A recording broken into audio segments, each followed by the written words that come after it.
I am CA Angad Agnihotri, आपका taxation का faculty.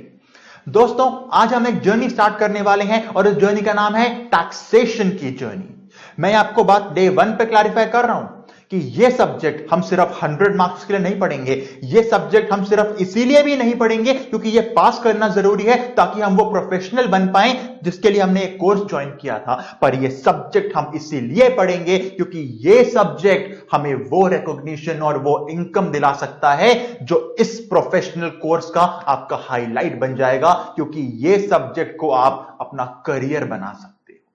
खैर, कैसे करियर बनाएंगे? क्या हम इतनी नॉलेज ले पाएंगे सर? क्या प्रैक्टिकल केस स्टडीज भी करेंगे? हां, मैं आपको सब्जेक्ट ऐसे पढ़ाऊंगा दोस्तों कि यह सब्जेक्ट आपके यहां नहीं आपके दिल में बैठ जाएगा, और इस सब्जेक्ट के नॉलेज को आप कैसे प्रैक्टिकल लाइफ में अप्लाई करोगे सब मैं आपको थ्रू आउट द लाइफ दिखाऊंगा, मतलब थ्रू आउट द सब्जेक्ट की लाइफ में सिखाऊंगा। खैर चलो अब एक स्टार्ट करते हैं सब्जेक्ट, फिर बात तो धीरे धीरे होती रहेंगी, लंबी जर्नी है, साथ में निकालेंगे। चलो जी, स्टार्ट करने से पहले सबसे पहले मैं आपसे एक क्वेश्चन पूछूंगा। सर हमें तो आता ही नहीं सर अभी टैक्स। अरे कोई बात नहीं, ट्राई तो कर सकते हो, गलत भी हो गया तो क्या हुआ, आप वहां सुन रहे हो, मेरे आपकी आवाज मुझे थोड़ी ना आएगी, पर हां जो आप बोलोगे मुझे आइडिया लग जाएगा। चलो मेरा आपसे क्वेश्चन, टैक्स कितने टाइप का होता है? सर टैक्स कितने टाइप का होता है? Sir income tax, GST? नहीं, आप मुझे नाम बता रहे हो, मैं आपसे टाइप पूछ रहा हूं। मतलब सर, मतलब बच्चे एग्जांपल लेते हैं। मान लो मैं एक क्लासरूम में खड़ा हूं और इस क्लासरूम में 50 बच्चे हैं, 30 बॉयज और 20 गर्ल्स। अगर मैं आपसे पूछूं क्लास में कितने टाइप के बच्चे हैं, तो क्या बच्चों के नाम बताओगे मुझे? Sir Aman, sir Raghav, sir Mansi, sir Neha? नहीं ना, आप क्या बताओगे? सर मैंने अपने टाइप पूछे हैं, मतलब सर 2 टाइप के बच्चे हैं, एक बॉयज और एक गर्ल्स। वैसे ही मैं आपसे पूछ रहा हूं, टैक्स कितने टाइप का होता है? अगर आप इनकम टैक्स, जीएसटी, कस्टम्स वगैरह बोलने लग जाओगे, आप तो नाम बता रहे हो, मैं आपसे टाइप्स पूछ रहा हूं। अच्छा, तो सर हमने पढ़ा था कि टैक्स 2 तरह का होता है। मैंने कहा कौन सा? सर एक डायरेक्ट टैक्स और एक इनडायरेक्ट टैक्स।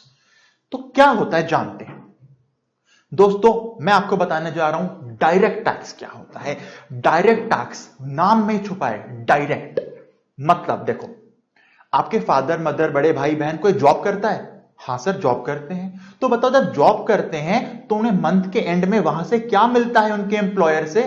सर सैलरी मिलती है। बिल्कुल। क्या सैलरी उनकी इनकम है? बिल्कुल इनकम है। तो देखो, आपके फादर एग्जांपल लेते हैं, फादर को सैलरी मिली, इनकम किसकी हुई? फादर की हुई। उस इनकम पे टैक्स गवर्नमेंट को कौन जमा करता है? सर मेरे पापा ही जमा करते हैं। बिल्कुल। देखो क्या हुआ, जिसको इनकम हुई उसी ने टैक्स गवर्नमेंट को जमा कर दिया। ये हो गया डायरेक्ट टैक्स। जिसको आई इनकम उसी ने गवर्नमेंट को डिपॉजिट कर दिया। समझ आया? हां सर तो समझ आ गया। तो इनडायरेक्ट टैक्स क्या होता है समझाता हूं एग्जांपल से। मान लो मुझे पेन खरीदना था, मैं शॉपकीपर के पास गया, मैंने कहा शॉपकीपर भाई ये मुझे पेन खरीदना है, कितने का है? उसने बोला सर देखो ये पेन तो है 180 रुपए का, पर इसमें लगेगा 20 रुपए का जीएसटी और आपको ये पेन पड़ेगा 200 रुपए का। मैंने कहा ठीक है जी। मैंने शॉपकीपर को 200 रुपए दिए और मैं पेन लेके आ गया। अब दोस्तों मैं आपसे पूछ रहा हूं, आप मुझे बताओ क्या वो शॉपकीपर इस पूरे 200 रुपए को अपनी जेब में डाल सकता है क्या? अरे नहीं सर, उसको ये 20 रुपए जो जीएसटी है गवर्नमेंट को देना पड़ेगा। क्या क्या बोला आपने? सर उसको ये 20 रुपए गवर्नमेंट को देने पड़ेंगे। आपने मुझे आंसर दे दिया। अब देखो, अगर उसने 20 रुपए गवर्नमेंट को जमा कर दी, गवर्नमेंट के पास कितना पहुंचा जीएसटी? 20 रुपीज। अब मैं आपसे पूछता हूं, ये 20 रुपीज जो गवर्नमेंट के पास पहुंचे हैं अल्टीमेटली किसकी जेब से निकले थे? शॉपकीपर की। अरे नहीं सर, वो तो आपने शॉपकीपर को दिए थे, आपकी जेब से निकले थे। एग्जैक्टली। यानी कि क्या हुआ, जीएसटी देने का बर्डन मेरे पे था, मैंने शॉपकीपर को दिए, पर क्या गवर्नमेंट को डायरेक्टली मैंने दिया या शॉपकीपर के थ्रू इनडायरेक्टली पहुंचा? सर इनडायरेक्टली पहुंचा। ये होता है इनडायरेक्ट टैक्स। यानी डायरेक्ट टैक्स क्या होता है, जिस पे आया बर्डन टैक्स पे करने का उसी ने गवर्नमेंट को डायरेक्टली पे कर दिया। और इनडायरेक्ट टैक्स में क्या होता है, बर्डन किसी और पे होता है पर किसी और इंटरमीडियरी के थ्रू हम गवर्नमेंट तक पहुंचाते हैं टैक्स को। समझ आ गया? अरे बिल्कुल सर। तो यहां से एक और चीज देखो, डायरेक्ट टैक्स आपकी इनकम पे आया था, फादर ने जॉब करके पैसे कमाए, इनकम जनरेट हुई और टैक्स निकला। पर जीएसटी में क्या हुआ, मैं तो पेन खरीदने गया था, यानी कि जो इनडायरेक्ट टैक्स है वो इनकम पे नहीं, वो लगता है गुड्स या सर्विसेज के ऊपर। समझ आ रहा है? अरे हां से तो क्लियर होता क्या कॉन्सेप्ट? बिल्कुल। अब देखो मेरे दोनों एग्जांपल से ना आप ही मुझे बता दोगे कि डायरेक्ट टैक्स का एग्जांपल क्या बन सकता है। सर इनकम टैक्स, जिसकी इनकम उसने टैक्स दिया। ऐसे इनडायरेक्ट टैक्स का एग्जांपल क्या बन सकता है? Sir GST. अभी एग्जांपल देख के आपने बताया। हो रहा है ना क्लियर? बिल्कुल क्लियर हो रहा है सर। ठीक है, चलो आगे चलते हैं।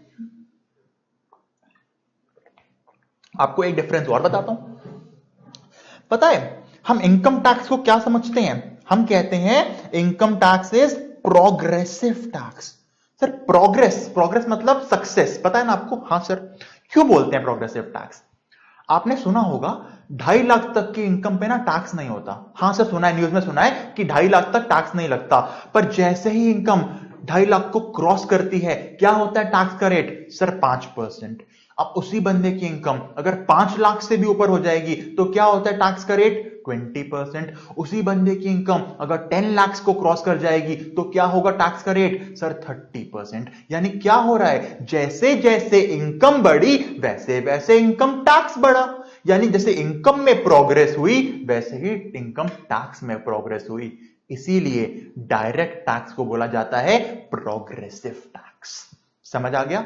हां सर। पर जीएसटी को प्रोग्रेसिव टैक्स नहीं बोल सकते, क्योंकि जीएसटी का तो आपकी इनकम से लेना देना ही नहीं है। क्योंकि देखो एग्जांपल लेके बताता हूं मैं आपको। मैं ये पेन खरीदने गया था शॉपकीपर के पास। हां सर गए थे।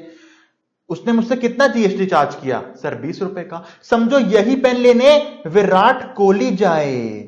विराट कोहली जब ये पेन लेने जाएगा शॉपकीपर के पास, क्या शॉपकीपर उससे भी 20 रुपए का जीएसटी लेगा? बिल्कुल 20 रुपए का जीएसटी ही चार्ज होगा, क्योंकि ये तो गवर्नमेंट के पास जा रहा है और वैसे भी ये किस पे लगता है? गुड्स एंड सर्विसेज के ऊपर। अब देखो मेरी और विराट कोहली की इनकम सेम है? बिल्कुल सेम नहीं है सर। मेरी इनकम कम है, विराट कोहली की इनकम ज्यादा है। तो देखो अगर मैं एग्जांपल देके बताऊं, अपनी इनकम का अगर मैं बोलना चाहूं, जो ये 20 रुपए मैंने टैक्स दिया, ये 20 रुपए मेरी इनकम का सपोज 2% है। एग्जांपल लेके चलता हूं, ये 20 रुपए मेरी इनकम का 2% है। यानी मैं कहना चाहता हूं अगर मैंने कुछ इनकम कमाई तो उसका 2% मैंने ये पेन खरीदते हुए गवर्नमेंट को जीएसटी दे दिया। यही अगर विराट कोहली आके इस 20 रुपए का जीएसटी देगा तो आप बताओ क्या ये जीएसटी का अमाउंट विराट कोहली की इनकम का भी 2% होगा या बहुत चुन्ना मुन्ना सा 0.01% होगा? सर विराट कोहली कितनी ज्यादा इनकम होगी तो ये 20 रुपए ना उसकी इनकम का 0.0001% होगा ना। लो आप इन्हें बता दिया कि GST is not progressive tax, it is regressive tax. क्योंकि जीएसटी तो कांस्टेंट है। एग्जांपल के लिए लेके चलूं तो 20 रुपए ही लग रहा है इस पेन के ऊपर। अब देखो अगर एक ऐसा बंदा जिसकी इनकम सिर्फ 100 रुपए है वो ये पेन लेने जाएगा तो उसकी इनकम का 20% बन गया जीएसटी। यही विराट कोहली जिसकी इनकम करोड़ों में है वो ये पेन लेने जाएगा तो उसकी इनकम का पॉइंट समथिंग % बना। यानी जीएसटी क्या हो गया? Regressive tax.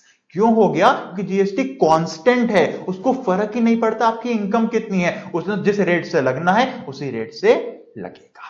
समझ आ गया? बिल्कुल सर। और लास्ट हमें देखिए एग्जांपल्स। डायरेक्ट टैक्स एग्जांपल क्या होते हैं बच्चे? इनकम टैक्स, वेल्थ टैक्स और गिफ्ट टैक्स। हाउएवर वेल्थ और गिफ्ट टैक्स अब नहीं लगते, पर एग्जांपल थे मैंने आपको बता दिए। इनडायरेक्ट टैक्स एग्जांपल क्या होते हैं? जीएसटी और कस्टम्स। बढ़िया। ये देखो डायग्राम बच्चे, अगर आपके ऊपर खुद लगा टैक्स, देखो आपका टैक्स आप लेके जा रहे हो गवर्नमेंट के पास, क्या हो गया? Direct tax. इनडायरेक्ट क्या था? जीएसटी मैंने देना चाहिए था गवर्नमेंट को, मैंने शॉपकीपर को दिया। देखो मैं दे रहा हूं शॉपकीपर को, ले भाई तू पकड़, और अब ये आगे जाके देगा गवर्नमेंट को। यानी कि बर्डन क्या हो गया? शिफ्ट हो गया। समझ आ गया डिफरेंस? क्या होता है डायरेक्ट, क्या होता है इनडायरेक्ट? बिल्कुल सर। तो अब हम स्टार्ट करने जा रहे हैं विद इनडायरेक्ट टैक्स और आज हम पढ़ेंगे जीएसटी। फुल फॉर्म पता है जीएसटी का? हां sir, good night sweet dreams, है ना? जीएसटी का फुल फॉर्म होता है दोस्तों गुड्स एंड सर्विसेज टैक्स। अच्छा एक बात तो मुझे बताओ, क्या सर, क्या कोई भी बंदा टैक्स चार्ज कर सकता है? मतलब सर, मतलब समझो, मैं ये आपका एग्जांपल लेता हूं। आप मार्केट गए, आपको ये पेन खरीदना था। आपने बोला पेन कितने का शॉपकीपर? उसने बोला 180 का पेन, 20 का जीएसटी, 200 रुपए दे दे। आपने उसको दे दिए। आपने उसको 20 रुपए का जीएसटी दिया क्यों? क्यों देना पड़ा 20 रुपए का जीएसटी आपको? अरे सर, टैक्स है, देना पड़ेगा। क्या बोला आपने? टैक्स है, देना पड़ेगा। चलो इसी बात को आगे बढ़ाता हूं। आप अपने घर से जस्ट बाहर निकले, दरवाजा खोला, बाहर निकले, एक कोई रैंडम स्ट्रेंजर आया, बोला ओए इस सड़क पे पैर नहीं रख देगा तू, अगर सड़क पे पैर रखना है तो मुझे अभी 500 रुपए दे, मेरा नाम है अमन और ये अमन टैक्स। दोगे उसको अमन टैक्स या कुछ और दोगे? सर कुछ और देंगे। क्यों? जब जीएसटी एक टैक्स है तो अमन टैक्स क्यों नहीं दिया आपने? अरे सर उसके पास क्या पावर है टैक्स लेने की? ये तो सरकार ने लगाया है। क्या बोला आपने? जीएसटी तो सरकार ने, गवर्नमेंट ने लगाया है।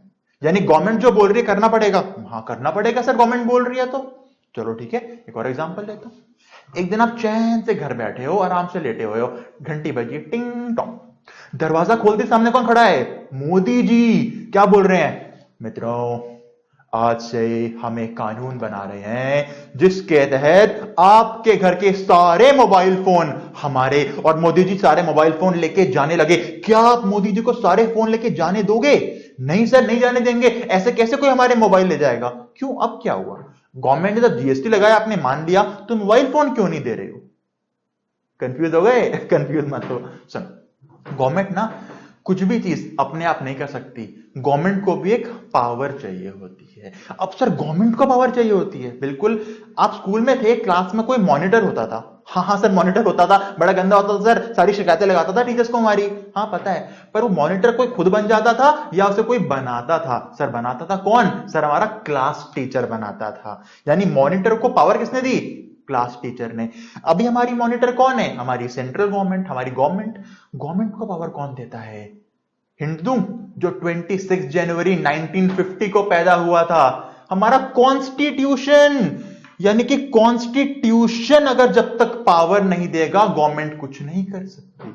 अब मैं आपको बताता हूं मैं कहना क्या चाहता था। देखो, आर्टिकल नंबर 265 कॉन्स्टिट्यूशन का आप समझ लो। कॉन्स्टिट्यूशन में ना आर्टिकल्स होते हैं, जैसे हमारे पेज नंबर होते हैं ना 1 2 3, ऐसे कॉन्स्टिट्यूशन में आर्टिकल्स होते हैं। तो आर्टिकल नंबर 265 मैं पलटता गया कॉन्स्टिट्यूशन, तो 265 पे गया। वहां क्या लिखा था? No taxes can be collected और levied except by the authority of law. यानी क्या बोला? अगर किसी को टैक्स कलेक्ट करना है तो सिर्फ लॉ की अथॉरिटी से कर सकते हो। मतलब पहले लॉ बनेगा, उसके बाद टैक्स लगा सकते हो। जब तक लॉ नहीं तो टैक्स नहीं। इसीलिए दोस्तों जीएसटी का लॉ बना था पहले। अमन का कोई लॉ नहीं था, मोदी जी को फोन ले जाने का कोई लॉ नहीं था। समझ आ गया? क्या बोला 265 ने? पहले लॉ बनाओ, उससे अथॉरिटी लो, उसके बाद टैक्स कर सकते हो। अब मैंने पूछा सर लॉ कौन बना सकता है? तो आर्टिकल नंबर 245 पे मैं गया। उसने बताया पार्लियामेंट बना सकता है लॉ। और पार्लियामेंट मतलब कौन? लोकसभा प्लस राज्यसभा। और जब भी कुछ होगा प्रेसिडेंट का साइन चाहिए होगा। खैर वो तो लॉ की बात है, हमें क्या मतलब उससे। हमें समझ आ गया टैक्स लेने के लिए क्या चाहिए? पहले लॉ बनाना है। लॉ कौन बना सकता है? पार्लियामेंट बना सकती है। ठीक है जी। पर सर मुझे एक बात पूछनी थी आपसे। मैंने कहा बोलो बच्चे। सर बहुत तरह के टैक्स होते हैं, ये चलो बात करते हैं। बहुत तरह के टैक्स होते थे। मैं आपको थोड़ी देर के लिए ना जीएसटी से पीछे ले जा रहा हूं। यानी कि 1 जुलाई 2017 को जब जीएसटी आया था, हम उससे पहले की बातें करेंगे। अभी जीएसटी पे बाद में आएंगे। मैं आपको यह समझाना चाहता हूं कि जीएसटी आखिरकार आया क्यों था, क्या जरूरत थी जीएसटी को लाने की। क्या उससे पहले टैक्स नहीं लिया जा रहा था गुड्स एंड सर्विसेज के ऊपर? बिल्कुल लिया जा रहा था। समझते हैं। देखो कॉन्स्टिट्यूशन ने क्या किया ना, उन्होंने पावर्स को बांट दिया। कॉन्स्टिट्यूशन में ना क्या लिखा हुआ था कि देखो कुछ पावर जाएंगी सेंट्रल गवर्नमेंट के पास, कुछ जाएंगी इंडिया की स्टेट गवर्नमेंट्स के पास। और जो पावर कॉन्स्टिट्यूशन ने सेंट्रल गवर्नमेंट को देनी चाहिए वो लिख दी उन्होंने यूनियन लिस्ट में। किसमें? यूनियन लिस्ट में। यानी हमें पता लग गया यहां से कॉन्स्टिट्यूशन में 3 लिस्ट होती हैं। कौन कौन सी? एक यूनियन लिस्ट जिसने पावर दे दी सारी सेंट्रल गवर्नमेंट को, एक होती है स्टेट लिस्ट जिसने पावर दे दी स्टेट गवर्नमेंट को, और एक होती है कॉन्करेंट लिस्ट। क्या कॉन्करेंट पे थोड़ी देर में आता हूं, अभी चलता हूं यूनियन पे और स्टेट पे। देखो आर्टिकल नंबर 246 ने बांटी है ये पावर। चलो जल्दी आर्टिकल देखते हैं। कोई भी टैक्स लगा सकता है? नहीं, अथॉरिटी ऑफ लॉ लगा सकती है टैक्स। कौन से आर्टिकल ने बोला? 265 ने बोला। लॉ कौन बना सकता है? 245 ने बोला कि पार्लियामेंट लॉ बनाएगा। यूनियन, स्टेट और कॉन्करेंट में पावर किसने बांटी? 246 ने बांटी। ठीक है, कितनी लिस्ट होती हैं? 3। यूनियन जो सेंट्रल गवर्नमेंट को पावर देगी, स्टेट जो स्टेट गवर्नमेंट को पावर देगी, और कॉन्करेंट जो क्या होता है थोड़ी देर में बताऊंगा। चलो हम देखने गए यूनियन लिस्ट को। जैसे आर्टिकल किसमें होते हैं सर? कॉन्स्टिट्यूशन में होते हैं, आर्टिकल नंबर 1, 2, 3। ऐसे ही जब लिस्ट खोलूंगा ना मैं, लिस्ट में होते हैं एंट्री नंबर, यानी कि लिस्ट का नंबर 1 जो लिखा होगा इसमें वो हो गया entry number 1, number 2 entry number 2। ऐसे देखो 82 पे जब मैं गया, 82 में लिखा था इनकम टैक्स लगाने की पावर है सेंट्रल गवर्नमेंट के पास। ठीक है, पर क्या बोला? अदर देन एग्रीकल्चर, यानी एग्रीकल्चर पे नहीं लगा सकते सेंट्रल गवर्नमेंट वाले टैक्स। क्यों? क्योंकि स्टेट लिस्ट के 46 एंट्री में लिखा था कि एग्रीकल्चर पे टैक्स लगाती है स्टेट गवर्नमेंट। पर सर हमने इनकम टैक्स में पढ़ा था कुछ एग्रीगेशन होता है, वो क्या होता है? वो इनकम टैक्स पढ़ाऊंगा तब डिटेल में बताऊंगा। अभी के लिए आप समझ लो, इनकम टैक्स की पावर किसके पास है? सेंट्रल गवर्नमेंट के पास। कैसे? क्योंकि यूनियन लिस्ट की एंट्री नंबर 82 ने पावर दी है सेंट्रल गवर्नमेंट को। पर एग्रीकल्चर इनकम पे कौन टैक्स लगा सकता है बच्चे? Sir state government. क्यों? क्योंकि स्टेट लिस्ट में लिख दिया 46 में। बहुत बढ़िया। अच्छा आपसे आप बताओ मुझे बात एक, जब किसी और कंट्री से कुछ इंपोर्ट करता हूं तो कौन सी ड्यूटी पे करता हूं? सर कस्टम ड्यूटी पे करते हैं। बिल्कुल ठीक। कस्टम ड्यूटी जो पे करी, यानी जो कस्टम पे टैक्स पे किया, वो मैं किसको पे करता हूं? किसके पास जाता है? सेंट्रल गवर्नमेंट के पास या स्टेट गवर्नमेंट के पास? देखो अगर यूनियन लिस्ट में लिख दिया तो जाएगा सेंट्रल गवर्नमेंट के पास। एंट्री नंबर 83 में चला गया। ठीक है, ये बाकी चीजों को हम थोड़ी देर में देखेंगे। ठीक है, चलो अब सर कॉन्करेंट लिस्ट क्या होता है? कॉन्करेंट लिस्ट में वो आइटम लिखे हुए हैं जिसके ऊपर स्टेट गवर्नमेंट भी अपना लॉ बना सकती है और सेंट्रल गवर्नमेंट भी अपना लॉ बना सकती है। सर दोनों बना सकते हैं? दोनों बना सकते हैं, पर अलग अलग लॉ। क्या बोला मैंने? कॉन्करेंट लिस्ट में जो चीजें लिखी हुई है ना, उसमें स्टेट गवर्नमेंट और सेंट्रल गवर्नमेंट दोनों अपने लॉ बना सकते हैं, पर अलग अलग लॉज। जैसे कि आपको पता होगा कुछ स्कूल होते हैं सेंट्रल गवर्नमेंट के अंदर, जैसे केंद्रीय विद्यालय। कुछ स्कूल होते हैं दिल्ली गवर्नमेंट के अंदर, यानी कि एक पर्टिकुलर स्टेट के अंदर। ऐसे सीबीएसई बोर्ड है जो इंडिया वाइड चलता है, ऐसे दिल्ली बोर्ड है, ऐसे बिहार बोर्ड है। यानी एजुकेशन के ऊपर सेंट्रल गवर्नमेंट भी लॉ बना रही है अपना और स्टेट गवर्नमेंट भी बना रही है। यानी देखो एजुकेशन आ गया यहां पे। ऐसे टेररिज्म के ऊपर होता है, टेररिज्म से कैसे डील करना है, इस पे इंडिया का लॉ भी है कंट्री वाइड और हर स्टेट का लॉ भी होता है। यानी कॉन्करेंट लिस्ट क्या हो गई? ऐसे लॉ हो गए इसमें जो दोनों बना सकते हैं, सेंटर भी और स्टेट भी। पर सर हमने सुना है कि जीएसटी तो ऐसा एक्ट है जो दोनों ने मिलकर बनाया है, सेंट्रल गवर्नमेंट और स्टेट गवर्नमेंट दोनों ने मिलकर बनाया है। बिल्कुल ठीक समझा आपने, जीएसटी दोनों ने मिलकर बनाया है। पर सर जब यूनियन लिस्ट होती है सेंट्रल गवर्नमेंट की पावर मैंने कहा, स्टेट लिस्ट होती है स्टेट गवर्नमेंट की पावर मैंने कहा, कॉन्करेंट लिस्ट होती है इसमें दोनों बंदे अलग अलग लॉ बना सकते हैं, तो जीएसटी कहां से बना दिया? बिल्कुल सही समझा आपने, जीएसटी दोनों ने मिलकर बनाया है और वो पावर यहां पे थी ही नहीं। इसीलिए देखो ये 3 लिस्ट किस आर्टिकल में थी? सर 246 में थी। इसीलिए जीएसटी को लाने के लिए, जिसमें सेंट्रल और स्टेट ने मिलकर एक लॉ बनाया, उसके लिए लाना पड़ गया कॉन्स्टिट्यूशनल अमेंडमेंट। इंडिया के संविधान को, कॉन्स्टिट्यूशन को अमेंड करना पड़ गया और 246 के बाद एक 246A नया आर्टिकल लाए उसके अंदर, और इस आर्टिकल ने बताया कि जीएसटी आएगा। यानी कि अगर मैं आपसे पूछूं जीएसटी क्या किसी लिस्ट से आया है? नहीं। जीएसटी कैसे आया है? उसकी ओरिजिन कहां से हुआ है? आर्टिकल नंबर 246 ए से हुआ है, और ये कैपिटल ए है, छोटा ए मत लिख देना। ये एमसीक्यू में आता है कि कॉन्स्टिट्यूशनल एंट्री क्या है जीएसटी को लाने की, तो आर्टिकल नंबर 246 ए है। ये एमसीक्यू आता है बच्चे, तो याद करना पड़ेगा। सर याद करना क्या पड़ेगा? हो गया याद, बिल्कुल ठीक। इसके अंदर क्या लिखा हुआ है ये विद टाइम समझेंगे। मैंने खाली आपको ये बताना चाहा कि आर्टिकल 246 ने क्या किया था? पावर बांटी थी, यूनियन, स्टेट और कॉन्करेंट वाली। पर कॉन्करेंट में क्या था? जो सेंटर और स्टेट अलग अलग लॉ बना सकते थे सेम चीज के ऊपर। पर जीएसटी के अलग अलग लॉ बनाए हैं दोनों ने, या मिलके बनाया है? मिलके बनाया है। वो हो नहीं सकता था क्योंकि पावर नहीं थी गवर्नमेंट के पास, तो उन्होंने कॉन्स्टिट्यूशन को अमेंड किया, चेंज किया। आर्टिकल 246 के बाद एक 246 ए डाला और उसमें बुलाए लोग जीएसटी को। याद रखना, ठीक है सर, याद रहेगा बिल्कुल। एक बात ही सुन लो, एक होता है आर्टिकल 279 ए, इतना इंपॉर्टेंट नहीं है पर सुन लो। 279 ए क्या होता है? 279 ए है जीएसटी का कर्ता धर्ता। जीएसटी में जो भी होगा, यानी कि किस रेट से लगना है जीएसटी, किस बंदे पे लगाना है, किसको एग्जेम्पशन देनी है, किस गुड्स को जीएसटी के अंदर लाना है, किसको जीएसटी के बाहर ले जाना है, ये सारे डिसीजन कौन लेता है?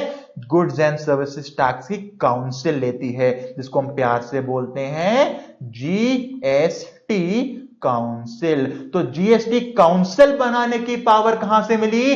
कॉन्स्टिट्यूशन के आर्टिकल 279 ए से मिली। सर इतने आर्टिकल्स, दो ही याद करने बच्चे। 246 ने क्या किया? पावर बांट दी तीनों को, पर जीएसटी पावर में नहीं था, वो आया 246 ए से। ऐसे ही जीएसटी काउंसिल की पावर किसने मिली? 279 ए से मिली। ठीक है बेटा, इसकी रीडिंग मार लेना आप कि मेंबर कौन होते हैं काउंसिल के और इनके फंक्शंस क्या होते हैं। ठीक है सर, बाकी फिर टाइम जब हम पढ़ेंगे ना चैप्टर को, तो सब बातें हम क्लैरिफाई अपने आप में कर दूंगा आपको। ठीक है, पर मैं आपको बता दिया कि जीएसटी काउंसिल कैसे आ सकती है। अच्छा ये बात याद रख लो, जीएसटी काउंसिल का हेड कौन होता है? इंडिया का फाइनेंस मिनिस्टर। जो इंडिया का फाइनेंस मिनिस्टर होगा वो बनेगा काउंसिल का चेयरपर्सन। ठीक है सर, इतना याद कर लो, बाकी विद टाइम हम समझ जाएंगे। और फंक्शन में आपको मोटा मोटा बता चुका हूं फंक्शन क्या होते हैं जीएसटी काउंसिल के। कितना रेट लगाना है जीएसटी का, किसको एग्जेम्पशन देनी है, किस लिमिट तक देनी है। अगर कोई डिस्प्यूट हो गया, डिस्प्यूट कैसे हो सकता है सर? सेंटर और स्टेट मिलके काम कर रहे हैं, तो किसी टाइम में तो दिक्कत होगी ना। सेंटर बोलेगा ये ऐसे नहीं, स्टेट बोलेगा अरे ऐसे नहीं, तो कौन सॉल्व करेगा दिक्कत को? GST council. बाकी विद टाइम हम समझ जाएंगे। ठीक है सर, अब ये तो बता दो कि जीएसटी लाना क्यों पड़ा? क्या जीएसटी आने से पहले यानी कि 1 जुलाई 2017 से पहले गुड्स एंड सर्विसेज पे टैक्स नहीं लगता था? लगता था। अरे बातों बातों में बात तो रह गई। जीएसटी किस दिन से आया इंडिया में? सर अभी 2 बार तो बता चुके हो, 1 जुलाई 2017 से आया। बिल्कुल, एमसीक्यू आ सकता है दोस्तों, ये दोनों एमसीक्यू आ चुके हैं एग्जाम में। आर्टिकल नंबर क्या था कॉन्स्टिट्यूशन का लाने के लिए जीएसटी को? 246 ए। किस दिन से आया था? 1 जुलाई 2017 से आया था। ठीक है, बातों बातों में याद हो जाएंगी चीजें। चलो अब जानते हैं जीएसटी आने से पहले क्या था। जीएसटी आने से पहले ना कुछ टैक्स थे। देखो, इनकम टैक्स छोड़ दो, वो डायरेक्ट टैक्स है, हम बात कर रहे हैं इनडायरेक्ट टैक्स की। ठीक है सर, हम इनडायरेक्ट टैक्स की बात करेंगे अब। चलो, एक था एक्साइज ड्यूटी। पुरानी बातें क्यों बता रहे हो बेटा? इसलिए बता रहा हूं कि आपको पता लगे कि जीएसटी आया क्यों था। देखो, अगर पता लग गया गवर्नमेंट जीएसटी क्यों लाई थी और किन कमियों के लिए लाई थी और कैसे वो कमियां दूर हुई, तो हमें पता लग जाएगा अच्छा ये इंटेंशन थी लाने की, तो पढ़ने में मजा भी आएगा और समझ भी ज्यादा आएगा। ठीक है, एक लगती थी एक्साइज ड्यूटी। स्पेलिंग को क्या हो गया है मेरी? एक्साइज ड्यूटी लगती थी। एक लगता था बच्चों वैट, सुना है ना? वैट या फिर सेल्स टैक्स। हाँ सर सुना है, क्यों नहीं सुना? सुना है। और एक लगता था बच्चों सर्विस टैक्स। मोटे मोटे 3 टैक्स बता रहा हूं मैं आपको, हैं तो बहुत सारे जिनको हटा के जीएसटी आया है, पर मोटे मोटे 3 थे। क्या? एक्साइज ड्यूटी, वैट यानी कि सेल्स टैक्स और सर्विस टैक्स, ये पहले लगा करते थे। अगर मैं आपसे बता दूं बात आपको, एक्साइज ड्यूटी लगती थी बच्चे मैन्युफैक्चर करने पे। अगर मैं कोई चीज को मैन्युफैक्चर करता था ना, जैसे मैंने ये पेन बनाया, मैं कोई मोबाइल बनाऊं, मैं कोई फ्रिज बनाऊं, मैं एसी बनाऊं, मैं लैपटॉप बनाऊं, जब मैं मैन्युफैक्चर करता था तो लगती थी एक्साइज ड्यूटी बनाने पे। और जब मैं किसी गुड्स को बेचता था, सर्विस नहीं, गुड्स को बेचता था, जैसे लैपटॉप बनाया, क्या लग गई? Excise duty. लैपटॉप बेचा, लगता था सेल्स टैक्स या वैट। फोन बनाया, एक्साइज ड्यूटी। फोन बेचा, वैट। पेन बनाया, एक्साइज ड्यूटी। पेन बेचा, वैट। यानी ये किस पे लगता था? सेल ऑफ गुड्स के ऊपर। और सर्विस टैक्स लगता था बच्चे किसी सर्विस को प्रोवाइड करते हुए, जैसे कि अगर मैं ट्रांसपोर्टेशन सर्विस ले रहा हूं तो जिससे मैं सर्विस ले रहा था वो मुझसे चार्ज करता था सर्विस टैक्स। मैं किसी को अकाउंटिंग सर्विस दे रहा हूं, मैं किसी को ऑडिटिंग सर्विस दे रहा हूं, तो मैं क्या लगाता था उस पर? Service tax. यानी लगता था सर्विसेज के ऊपर। ठीक है सर, क्यों बताया आपने? आता हूं उसके बाद आता हूं। सुनो अब देखो बात एक, मैं आपको बताऊं, एक्साइज ड्यूटी जितनी भी होती थी, यानी जो पूरे इंडिया में कहीं भी मैन्युफैक्चर करोगे ना, क्या लगता था? Excise duty. और ये पता किसको मिलता था टैक्स? पूरा पूरा सेंट्रल गवर्नमेंट को मिलता था। अच्छा, यानी कि सर अगर मैं दिल्ली में कुछ बना रहा हूं तो मैं दिल्ली गवर्नमेंट को नहीं दूंगा टैक्स, मैं एक्साइज ड्यूटी इंडिया के सेंट्रल गवर्नमेंट को दूंगा।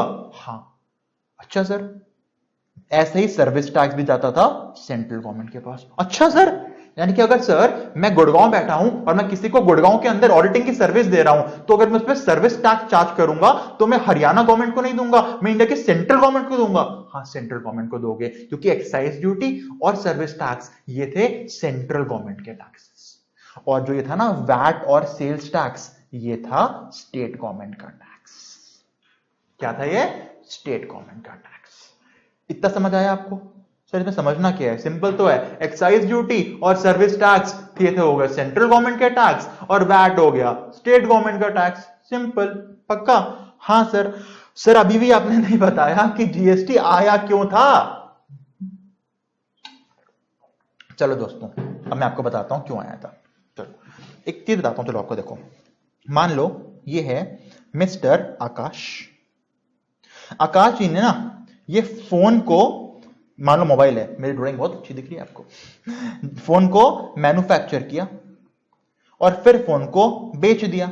जब मैन्युफैक्चर किया होगा क्या लग गया होगा? Excise duty.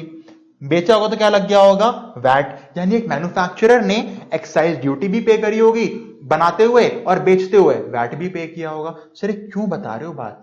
इसलिए बता रहा हूं, बस एक पॉइंट सुन लो।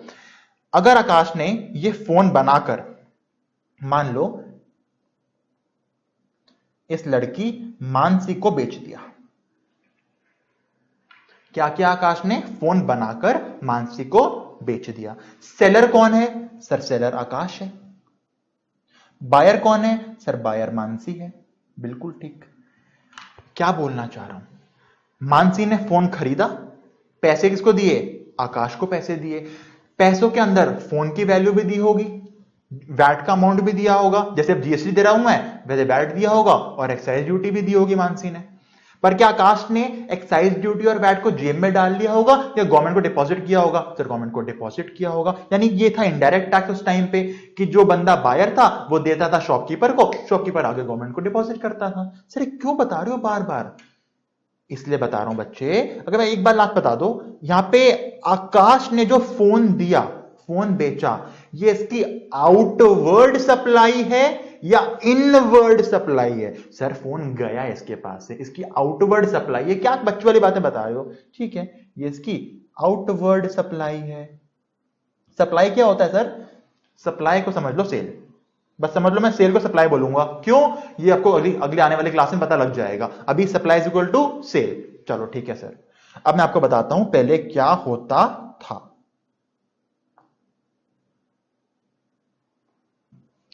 हाँ तो देखो एग्जांपल लेते हैं, एक है हमारे मिस्टर मैन्युफैक्चरर, उन्होंने गुड्स बनाए। अच्छा मैं अभी ना एक्साइज ड्यूटी को इग्नोर कर रहा हूं इस पॉइंट को समझने के लिए, अगली क्लास में बताऊंगा उसका रिलेवेंस। अभी हम सिर्फ समझ रहे हैं कि बंदा बेच रहा है। ठीक है, मिस्टर मैन्युफैक्चरर ने सिर्फ चीज बेची, तो बेची तो एक्साइज आएगा या सिर्फ वैट आएगा? सर सिर्फ वैट आएगा। एक्साइज कब आता है? मैन्युफैक्चर करने पे, पर मैं अभी मैन्युफैक्चरिंग वाला स्टेप इग्नोर कर रहा हूं। चलो 1 लाख रुपए की वैल्यू थी जी, उसमें एज्यूम कर रहा हूं मैं कि वैट का रेट है 10% का, तो 1 लाख पे लगाया मैन्युफैक्चरर ने 10% का वैट, अमाउंट हो गया 1,10,000 का, और उसने वो सामान उठा के बेच दिया मिस्टर डिस्ट्रीब्यूटर को। डिस्ट्रीब्यूटर को कितने का सामान मिला? सर 1,10,000 का, जिसका ब्रेकअप क्या था? 1,00,000 की वैल्यू, 10,000 का वैट। ठीक है जी, डिस्ट्रीब्यूटर सामान लेके आ गया। डिस्ट्रीब्यूटर को सामान कितने का पड़ा है? 1,10,000 का। सर ये VA क्या होता है? VA मतलब वैल्यू एडिशन। सर ये क्यों बनाया? देखो, अगर आप अब अज्यूम करो मैं डिस्ट्रीब्यूटर हूं, मैं रॉ मटेरियल ला चुका हूं, कितने का? 1,10,000 का। अब मैं उसकी प्रोसेसिंग करूंगा। चलो प्रोसेसिंग को अगर मैं छोड़ भी दूं, अगर मैं क्या करता हूं, कहीं से सामान लाता हूं और आगे बेचता हूं, क्या मेरे और खर्चे नहीं होते एक्सेप्ट द मटेरियल? क्या मेरे और खर्चे नहीं होते एक्सेप्ट द मटेरियल?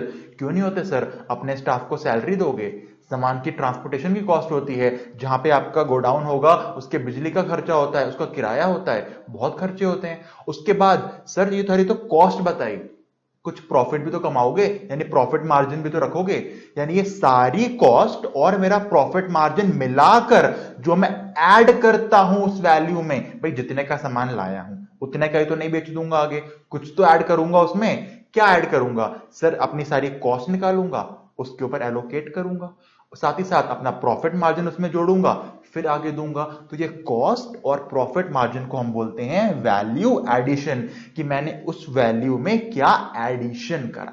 ठीक है जी, अज्यूम कर रहा हूं 50,000 का वैल्यू एडिशन किया, 1,10,000 की चीज लाया था, 50,000 उसमें वैल्यू एडिशन करा, चीज बन गई 1,60,000 रुपए की। जब डिस्ट्रीब्यूटर में यानी मैं इस चीज को आगे होलसेलर को बेचूंगा तो क्या फिर वैट लगेगा? फिर वैट लगेगा, वैट तो हर सेल पे लगेगा। ठीक है जी, एज्यूम कर रखा है हमने वैट का रेट 10%, 1,60,000 का 10% 16,000 वैट लगाया और 1,76,000 की वैल्यू पे होलसेलर को बेच दी। होलसेलर आया और अब पिक्चर में, अब देखो वैल्यू एडिशन अगर डिस्ट्रीब्यूटर का हुआ था तो होलसेलर का भी होगा, उसका भी तो खर्चे होंगे अपने अलग से, उसका भी तो प्रॉफिट मार्जिन होगा। अब जब होलसेलर ये अमाउंट आगे रिटेलर को बेचेगा तो उसने अपने 70,000 रुपए का वैल्यू एडिशन किया। तो पहले बताओ होलसेलर को ये चीज कितने की पड़ी थी? सर पड़ी थी 1,76,000 की, उसने उसमें जोड़ दिया 70,000 का वैल्यू एडिशन। तो अब उसका सेल प्राइस कितना बन गया रिटेलर के लिए? सर 2,46,000, 2,46,000 सेल हुई है तो फिर वैट आएगा 10% के हिसाब से आ गया जी 24,600। तो रिटेलर को चीज पड़ गई 2,70,600 की। है तो कोई दिक्कत नहीं सर।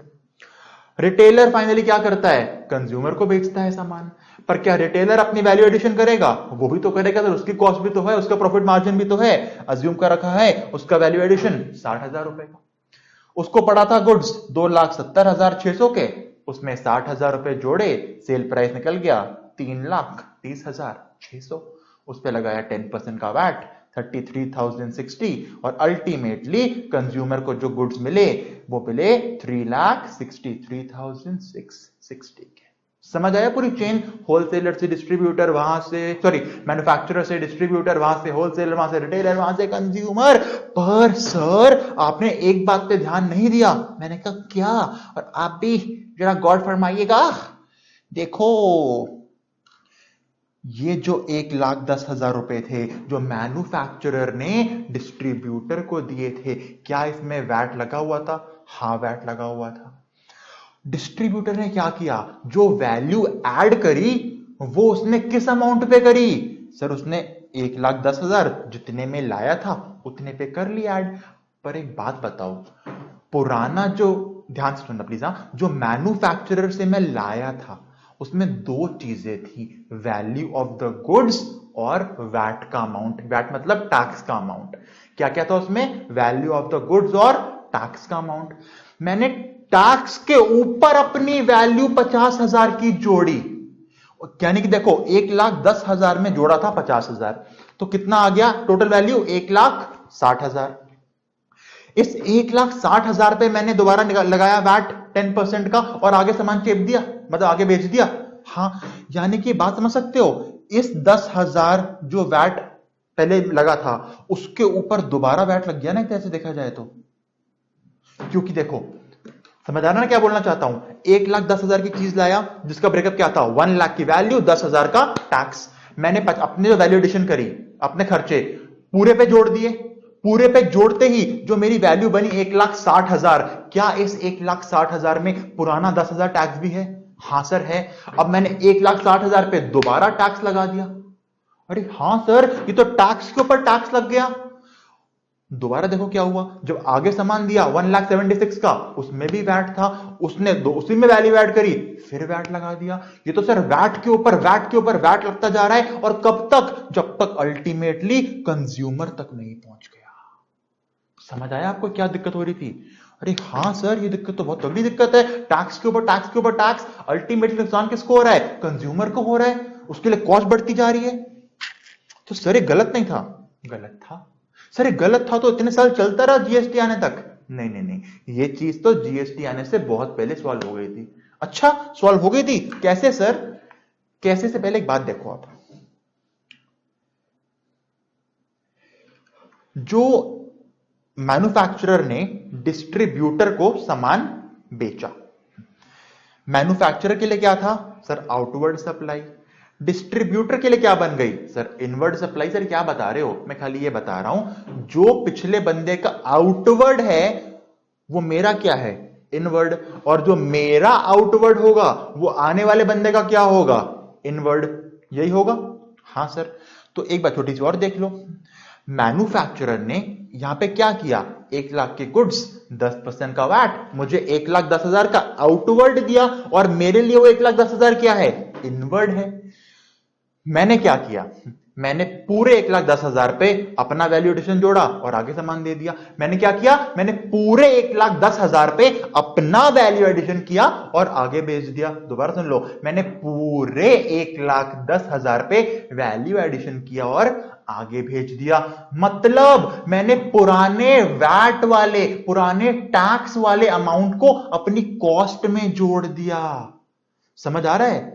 अगर मैं पूरे 1,10,000 पे अपनी वैल्यू जोड़ के आगे बेच रहा हूं, मतलब मैंने पुराने टैक्स को, यानी जो मुझे टैक्स अगली पार्टी ने लगा के भेजा मेरे ऊपर, मैंने उस टैक्स को अपनी कॉस्ट मान लिया।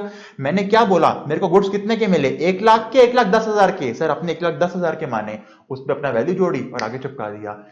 इसमें गलती क्या हो रही है? देखो, गलती ये हो रही है, अगर मैं पुराने टैक्स को अपनी कॉस्ट मान रहा हूं तो मैं तो टैक्स पे टैक्स लगा रहा हूं, और ऐसे ही आने वाली पार्टी भी टैक्स पे टैक्स लगाएगी। यानी कि टैक्स पे टैक्स कब लगता है? जब इनवर्ड वाली पार्टी पुराने टैक्स को अपनी कॉस्ट में लगा देगी। और वो क्या करे? उसको तो देखो, और गलत भी नहीं था भाई, डिस्ट्रीब्यूटर को तो गुड्स 1,10,000 के ही मिल रहे थे ना। सर इसका सॉल्यूशन बता दो आप। सॉल्यूशन पता क्या उसका है? सॉल्यूशन है इसका क्रेडिट। क्रेडिट, हां, पूरा नाम बताऊं अगर मैं आपको, तो input tax credit, short form ITC। Sir योग के होवे से सुनो ये क्या होता है? इनपुट टैक्स क्रेडिट क्या बोलता है कि भाई साहब ध्यान से सुन लो, अब आप इनवर्ड वाले, यानी कि आप अगर आप डिस्ट्रीब्यूटर हो, यहां पे आप मैन्युफैक्चरर से कुछ सामान परचेज कर रहे हो, उसके दो कंपोनेंट होंगे, वैल्यू और टैक्स। ठीक है? हां, इस एग्जांपल में बताओ डिस्ट्रीब्यूटर का इनपुट टैक्स कितना था, मतलब उसे गुड्स लेने के लिए कितना टैक्स देना पड़ा। इनपुट क्या होता है? इनपुट मतलब समझो, डिस्ट्रीब्यूटर सामान किसको बेच रहा है? होलसेलर को बेच रहा है। जब डिस्ट्रीब्यूटर होलसेलर को बेचेगा तो उसको क्या बोला हमने? आउटवर्ड। पर वो आउटवर्ड करने के लिए कहीं से इनपुट आया ना। क्या बोला मैंने? डिस्ट्रीब्यूटर ने जो होलसेलर को आउटवर्ड करना चाहा, उस आउटवर्ड सप्लाई के लिए क्या मैन्युफैक्चरर से इनपुट आया? आया। तो जो इनपुट आया उस पे जो टैक्स लगा, इनपुट आया उस पे जो टैक्स लगा, उसका क्रेडिट मिलेगा। मतलब गवर्नमेंट आपसे ये कहना चाहती है भाई साहब, जो आपको इनपुट पे टैक्स लगा है ना, उसका हम आपको बेनिफिट देंगे। क्या देंगे? बेनिफिट देंगे। बेनिफिट कैसे देंगे बताता हूं। पर गवर्नमेंट ने बोला देखो सर, जो इनपुट पे टैक्स लग रहा है उसका बेनिफिट देंगे। मतलब गवर्नमेंट कहना चाहती है इस इनपुट वाले टैक्स को ना अपनी कॉस्ट मत मानो। अब कॉस्ट मत मानो मतलब जो आगे सामान बेच रहे हो उसमें पुरानी की वैल्यू के टैक्स को मत लो, समझ नहीं आया सर। मतलब देखो, पुराने गुड्स कितने के लेके आए थे आप? सर 1,10,000 के। क्या ब्रेकअप था? 1 लाख के गुड्स, 10,000 का वैट। हाँ सर, तो पुराने वैल्यू में वैट को छोड़ दो, वैट को छोड़ दो। अगर मैं वैट को छोड़ दूं तो गुड्स कितने के मुझे मिले होल मैन्युफैक्चरर से? सर 1 लाख रुपए के। 1 लाख के मिले ना, 1 मिनट के लिए, 1 मिनट के लिए 1 लाख को ही मानो कि 1 लाख के मिले थे। सर 1,10,000 के मिले थे, मान लो 1 लाख के मिले थे, टैक्स को इग्नोर करो, चलो कर दिया। 1 लाख के गुड्स मिले, कितना वैल्यू लगाया? एडिशन कितना किया? एडिशन 50,000 का एडिशन किया, यानी गुड्स कितने के बन गए? सर 1.5 लाख के। 1.5 लाख के बने, उस पर लगाओ 10% का वैट, तो 1.5 लाख का 15,000, कितना अमाउंट हो गया? 1,65,000। अब आगे बेच दो। मतलब मैंने क्या किया? मैंने पुराने टैक्स को इग्नोर किया, खाली वैल्यू ली, उसमें अपना वैल्यू एडिशन लगाया और वैट लगा के आगे बेच दिया। यानी देखो, आउटवर्ड पे वैट लगा रहा हूं मैं, पर इनवर्ड वाला जो वैट आ रहा है उसे कॉस्ट में नहीं जोड़ रहा मैं। सर समझ नहीं आ रहा, क्यों करोगे सर? अब आपको नुकसान हो जाएगा। नुकसान नहीं होगा, सुनो। आपको समझ आया? कहानी समझ आई? हाँ सर, ये कहानी समझ आ गई हमको। चलो एक बार चलते हैं, इनपुट टैक्स का क्रेडिट क्या होता है, यानी कि इनपुट टैक्स का बेनिफिट कैसे देती है गवर्नमेंट, समझते हैं। चलो देखो, और ये होता था, ये वैट में होता था, जीएसटी से पहले भी होता था। सुनो, same example, manufacturer distributor. Manufacturer ने 1 लाख के गुड्स डिस्ट्रीब्यूटर को दिए, 10,000 का वैट लगा, यानी कि 1,10,000 के गुड्स डिस्ट्रीब्यूटर के पास आ गए। ठीक है, सेम चल रहा है? हाँ सर। मैन्युफैक्चरर, अब सुनो, मैन्युफैक्चरर बेच रहा है, डिस्ट्रीब्यूटर खरीद रहा है। वही पेन वाला एग्जांपल, डिस्ट्रीब्यूटर ने क्या किया? पेन लिया, पैसे दे दिए मैन्युफैक्चरर को और आ गया। मैन्युफैक्चरर क्या करेगा? उसको पैसे भी मिले हैं, यानी पेन की कॉस्ट भी मिली है और वैट भी मिला है। मैन्युफैक्चरर क्या करेगा? जितनी पेन की कॉस्ट है अपनी जेब में डालेगा और जो वैट है वो गवर्नमेंट को जमा कराएगा। ऐसे ही होता है इनडायरेक्ट टैक्स से। हाँ सर, तो जो 10,000 का टैक्स था मैन्युफैक्चरर के ऊपर, उसने गवर्नमेंट को दे दिया। क्लियर? निकला किसकी जेब से? ये 10,000 निकला किसकी जेब से? सर डिस्ट्रीब्यूटर ने। देखो, डिस्ट्रीब्यूटर ने क्या किया? 1,10,000 दिए मैन्युफैक्चरर को और पेन लेके आ गया। एज्यूम कर रहा हूं पेन है। मैन्युफैक्चरर ने क्या किया? 1 लाख जेब में डाले, 10,000 का वैट गवर्नमेंट को दे दिया। क्लियर? Clear sir. अब मुझे बताओ, डिस्ट्रीब्यूटर के लिए इनपुट क्या था? पेन। कितना अमाउंट था? सर 1,10,000। इनपुट में टैक्स का अमाउंट कितना था? सर 10,000 रुपए। ये 10,000 रुपए गवर्नमेंट को दिए हैं मैन्युफैक्चरर ने, पर ये किसकी जेब से निकले हैं? सर ये डिस्ट्रीब्यूटर की जेब से निकले थे। और आपको गवर्नमेंट क्या बोल रही थी? सर इस इनपुट टैक्स को, यानी 10,000 को अपनी कॉस्ट में मत जोड़ो, हम आपको बेनिफिट देंगे इसका। अब बेनिफिट कैसे देंगे वो समझो। डिस्ट्रीब्यूटर की वैल्यू एडिशन कितनी दे रखी है? सर 50,000 रुपए। पहले एग्जांपल में क्या कर रहा था डिस्ट्रीब्यूटर? सर वो 1,10,000 में जोड़ रहा था 50,000 को, पर अब गवर्नमेंट ने क्या बोला? सर आप इनपुट को 1 मिनट के लिए छोड़ो। ठीक है, छोड़ दिया। 1 लाख का वैल्यू था गुड्स का, उसमें मैंने अपना जोड़ा वैल्यू एडिशन 50,000 का, यानी मेरा सेल प्राइस, यानी डिस्ट्रीब्यूटर का सेल प्राइस अब क्या बनेगा जब वो आगे होलसेलर को बेचेगा? सर 1.5 लाख का बन जाएगा। 1 लाख प्लस 50,000, उस पर लगाया 10% का वैट और मेरा टोटल अमाउंट आ गया 1,65,000। डिस्ट्रीब्यूटर क्या करेगा? गुड्स देगा होलसेलर को, उसे 1,65,000 लेके आ जाएगा। पर अभी देखो हुआ क्या है, डिस्ट्रीब्यूटर को पैसे तो मिल गए पर बेनिफिट नहीं मिला अभी तक इनपुट का। अब बेनिफिट कैसे मिलेगा? देखो ध्यान से, बहुत ध्यान से देखना चीज को। होलसेलर ने डिस्ट्रीब्यूटर को कितना वैट का अमाउंट दिया? मतलब जब डिस्ट्रीब्यूटर ने 1,65,000 गुड्स बेचे, होलसेलर ने गुड्स लिए, मान लो पेन लिया और 1,65,000 डिस्ट्रीब्यूटर को दिए और चला गया। डिस्ट्रीब्यूटर के पास अभी कितने रुपए आ चुके हैं? 1,65,000। ब्रेकअप बताना, 1.5 लाख के गुड्स, 15,000 का वैट। ठीक है, अब गवर्नमेंट बोलती है अब वो टाइम आ गया जब हम आपको इनपुट वाले वैट का बेनिफिट देंगे। कैसे? देखो, गवर्नमेंट कहती है डिस्ट्रीब्यूटर तेरे पास अभी कितना वैट पड़ा है जो तूने होलसेलर से लिया है? उसने बोला सर 15,000 रुपए का। गवर्नमेंट ने बोला ठीक है, काम कर, तो एक स्टेटमेंट बना, नेट वैट पेबल। उसने बनाया, लिख दिया नेट वैट पेबल। अब बोला डिस्ट्रीब्यूटर तेरा आउटपुट का टैक्स कितना है, मतलब तो तूने बेचा है उस पे कितना वैट लगाया था? उसने बोला सर मैंने 15,000 का लगाया था। ठीक है, उसने लिख दिया आउटपुट टैक्स 15,000। अब गवर्नमेंट ने बोला हे डिस्ट्रीब्यूटर, जब तू मैन्युफैक्चरर से लेके आया था गुड्स तब तूने इनपुट वाला वैट कितना पे किया था उस मैन्युफैक्चरर को? उसने बोला सर मैंने 10,000 पे किया था। तो गवर्नमेंट ने बोला वेरी गुड, इसे कहते हैं इनपुट टैक्स का क्रेडिट। कैसे? जो तूने गुड्स के लिए इनपुट वाला टैक्स पे किया था ना, उस इनपुट को अपने आउटपुट में से माइनस कर दे। मतलब देख, तेरे पास अभी होलसेलर वाला 15,000 का टैक्स पड़ा है, पर तू हमें 15,000 मत दे। इस 15,000 में से तू माइनस कर वो इनपुट जो तू ऑलरेडी अपनी पिछली पार्टी को दे चुका है गुड्स खरीदते हुए। मतलब तू इनपुट वाले टाइम पे दे चुका है, तो उसने माइनस कर दिया 10,000, नेट आ गया 5,000। तो अब डिस्ट्रीब्यूटर ये 5,000 गवर्नमेंट को जमा करा देगा। समझ आया? डिफरेंस क्या हुआ? डिफरेंस ये हुआ कि अपनी कॉस्ट में उसने पुराने टैक्स को नहीं जोड़ा, पुरानी कॉस्ट ही ले ली, पुरानी वैल्यू गुड्स, उसने अपना वैल्यू एडिशन जोड़ा और उस पर वैट लगा के आगे बेच दिया। फिर जब गवर्नमेंट को वैट देने की बारी आई तो पूरा जो वैट मिला वो नहीं दिया, जितना वैट मिला उसमें से वो माइनस कर दिया जो ऑलरेडी अपनी इनपुट वाली पार्टी को मैं दे चुका था, बैलेंस आगे गवर्नमेंट को दिया। समझ आया सर? कुछ चलो आगे चलते हैं। अब बात करते हैं होलसेलर की। होलसेलर को गुड्स कितने के मिले हैं सर? 1,65,000 के।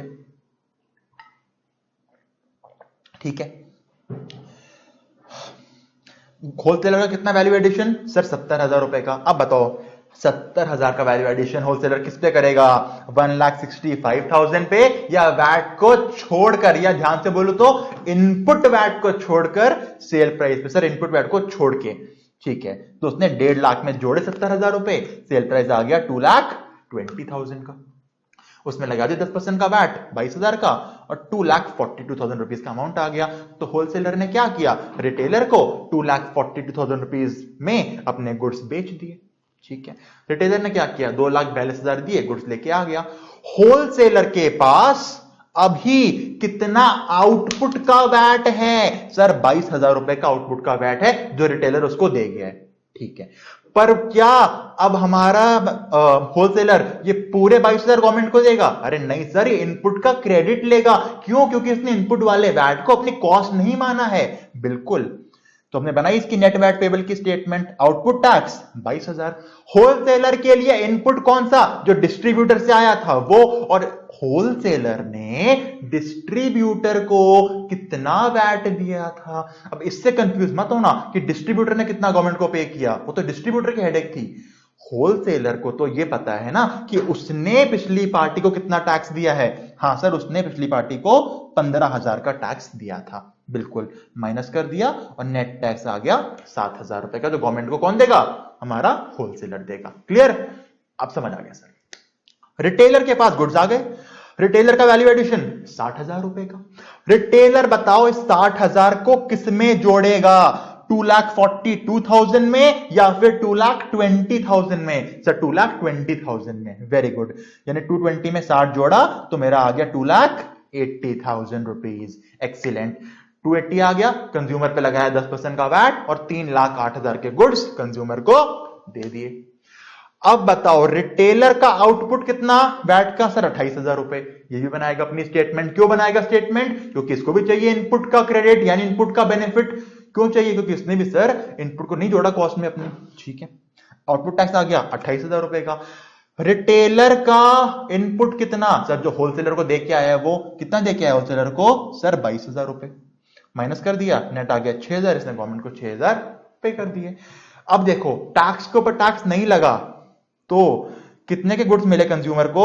सर 3,08,000 के। और यही टैक्स पे टैक्स लग रहा था तो कंज्यूमर गुड्स मिल रहे थे 3,60,000 के। टैक्स पे टैक्स ना लगे इसीलिए आया। समझ आया? एक बताऊं शॉर्टकट टेक्निक, इतना सॉल्व करने करना पड़ेगा। हाँ बताओ ना सर। देखो ध्यान से सुनना। मैन्युफैक्चरर ने दिया डिस्ट्रीब्यूटर को वैल्यू प्लस वैट करके मुझे दिया। मैंने क्या उस इनपुट वैट को अपनी कॉस्ट में जोड़ा? नहीं जोड़ा सर। तो मैंने क्या किया? सर मैंने पुरानी कॉस्ट में यानी पुराने परचेज प्राइस में अपना वैल्यू एडिशन जोड़ा, जितना अमाउंट आया उसके ऊपर वैट लगा के आगे बेच दिया। अगली पार्टी ने क्या किया?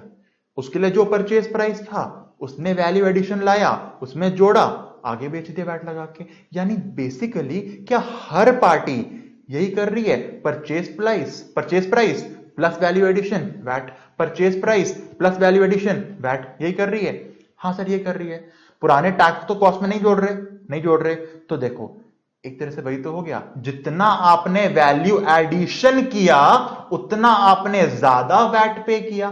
क्योंकि समझो, जो आप परचेस करके लाए थे, 2 मिनट ध्यान सुनना, जो आप परचेस करके लाए थे उस पे जो वैट था उसको गवर्नमेंट ने इनपुट का नाम दिया और बोला जितना आपका आउटपुट का टैक्स होगा उसमें से वो इनपुट को माइनस कर देना और बाकी पे करना हमको। दोबारा सुनो क्या बोला, जितना आपने परचेज पे इनपुट का वैट पे किया था, गवर्नमेंट ने क्या बोला, इसे कॉस्ट में मत जोड़ बेटा, पर जो तेरा आउटपुट का वैट आएगा उसमें से इस इनपुट को माइनस करना, बाकी हमको पे करना, है ना? हां सर।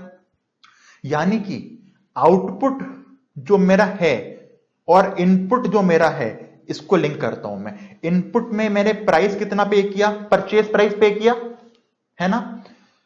उस परचेज प्राइस पे जो वैट लगा था उसे इनपुट का नाम दिया, सेल प्राइस पे जो वैट लगा उससे आउटपुट का नाम दिया। अब एक बात समझो, अगर पुराने वैट को मैंने अपनी कॉस्ट ही नहीं माना तो मेरे परचेज प्राइस में, पुराने वैट को अगर मैंने कॉस्ट ही नहीं माना तो मेरे परचेज प्राइस में और मेरे सेल प्राइस में डिफरेंस क्या बना, वैल्यू एडिशन। जितना परचेज था उसमें वैल्यू जोड़ी, बन गया सेल प्राइस। यानी मैं कहना चाहता हूं जो आपका नेट टैक्स पेबल निकल के आएगा ना हर बार, उसे डायरेक्ट निकाल सकते हो। कैसे? जितना वैल्यू एडिशन उसका वैट, क्योंकि वही तो वैल्यू एडिशन हुआ है। देखो डिस्ट्रीब्यूटर ने कितना वैल्यू एडिशन किया था सर, 50,000 का, उसका 10% 5,000, देखो प्लस माइनस के बाद नेट 5,000 ही आया जो उसको गवर्नमेंट को देना पड़ा। होलसेलर ने कितना वैल्यू एडिशन किया सर, 70,000 रुपए, ठीक है, 70,000 का 10% 7,000, नेट कितना निकल के आया 7,000। रिटेलर ने कितना वैल्यू एडिशन किया सर, 60,000, कितना 10% 6,000, नेट कितना निकल के आया 6,000। ये होता है इनपुट टैक्स क्रेडिट का बेनिफिट। क्या बेनिफिट हुआ, जितनी वैल्यू हर बंदा जोड़ेगा उतना ही वो गवर्नमेंट को टैक्स पे करेगा। पर करने का तरीका मैं पूरा समझा चुका हूं, कैसे किया, आउटपुट में से इनपुट माइनस किया फिर गवर्नमेंट को पे किया। समझ आया? हाँ सर अब समझ आ गया। तो इस डायग्राम को आप प्लीज नोट करेंगे। इसका बेटा स्क्रीनशॉट ले लो, ठीक है, या वीडियो पॉज करके नोट कर लो एज आपका मन करे आपका, और थोड़ा यहां पे, ठीक है। हाँ अब मैं आपको बताता हूं आजकल क्या होता है। जीएसटी भी ना एकदम सेम है, जैसे वैट था ना, मतलब इनपुट बेनिफिट देने के बाद जैसे वैट था, जीएसटी बिल्कुल वैसा है, डिट्टो सेम। देखो मैन्युफैक्चरर ने, अच्छा पता है जीएसटी का एक बेनिफिट क्या है, चलो वो कल बताऊंगा। अभी समझो वैट जो था सेम जीएसटी है, हमने अज्यूम किया है जीएसटी का रेट 18%। मैन्युफैक्चरर ने 1,000 रुपए के गुड्स बेचे, डिस्ट्रीब्यूटर को लगा दिया जीएसटी 18%, 180 रुपए का 1180 अमाउंट आ गया। मैन्युफैक्चरर क्या करेगा, 180 रुपए गवर्नमेंट को पे कर देगा। डिस्ट्रीब्यूटर गुड्स कितने के मिले सर, 1180 के। वैल्यू एडिशन किसमें जोड़ेगा डिस्ट्रीब्यूटर, सर 1,000 रुपए में जोड़ेगा। समझ आ गई ये बात? सर ये पूरा क्यों सॉल्व करा रहे हो, डायरेक्टली बता सकता हूं ना मैं। देखो 400 रुपए का वैल्यू एडिशन कर रहा है डिस्ट्रीब्यूटर, 400 का 18%, सर 72 रुपीज, लो नेट निकल गया। होलसेलर कितना वैल्यू एडिशन कर रहा है सर, 600 रुपए का, 600 का 18%, सर 18,600। दिमाग को क्यों कष्ट दें। 600 इंटू 18%, सर 108 रुपए, लो जी आ गया। रिटेलर ने कितना जोड़ा सर, 1,000 रुपए, 18%, सर 1,000 रुपए इंटू 18%, सर 180, ये लो जी 180 आ गया। समझ आ रहा है आपको? अरे हाँ सर, अब एक काम करो, मैं तो आपको बता दिया, पर जैसे पूरा तरीका होता है, हम क्या करते हैं, पहले पुरानी कॉस्ट में जोड़ते हैं वैल्यू एडिशन, जितना निकल के आता है उसमें लगाते हैं वैट, आगे पार्टी को देते हैं, फिर बनाते हैं स्टेटमेंट, आउटवर्ड माइनस इनपुट। आप एक बार पूरी स्टेटमेंट को बनाओ, आपकी प्रैक्टिस हो जाएगी बच्चे, ठीक है। देखने में आसान लगती है पर बना लो एक बार, ठीक है। इसका स्क्रीनशॉट लो और इसको बनाओ आप, ठीक है, प्रॉपर बनाना। हाँ प्लीज। देखो ऑनलाइन क्लास में क्या होता है, आपकी ईमानदारी पे मैं भले विश्वास कर सकता हूं, पर मैं चाहता हूं बनाओ, ताकि डाउट है तुमसे पूछो यार। क्लास में होते बनवाता बेटा अपने सामने।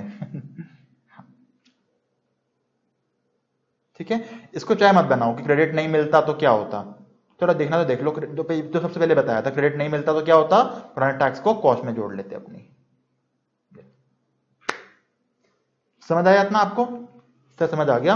पर सर अगर जीएसटी और वैट सेम है तो फिर जीएसटी क्यों लाए, पुराना काम चल तो रहा था। अभी बेटा मैंने आपको नहीं बताया कि वैट हट के जीएसटी क्यों आया। बहुत सारी डेफिशिएंसीज थी पुराने सिस्टम में। वो डेफिशिएंसीज क्या थी, वो क्या वजह थी कि गवर्नमेंट को जीएसटी लाना पड़ा, क्या थे वो कारण, ये सारे कारण हम पता करेंगे अगले एपिसोड में। तो मिलेंगे अगली वीडियो में, ठीक है। तब तक टाटा। कोई डाउट हो तो बच्चे आप मुझे इस नंबर पे व्हाट्सएप कर देना, मैं आपको बता दूंगा, या मेरे मेल पे मेल कर देना। वैसे व्हाट्सएप ही करोगे, मेल कौन करता है, ठीक है। मेल करना, मिलते हैं नेक्स्ट क्लास में, तब तक टाटा।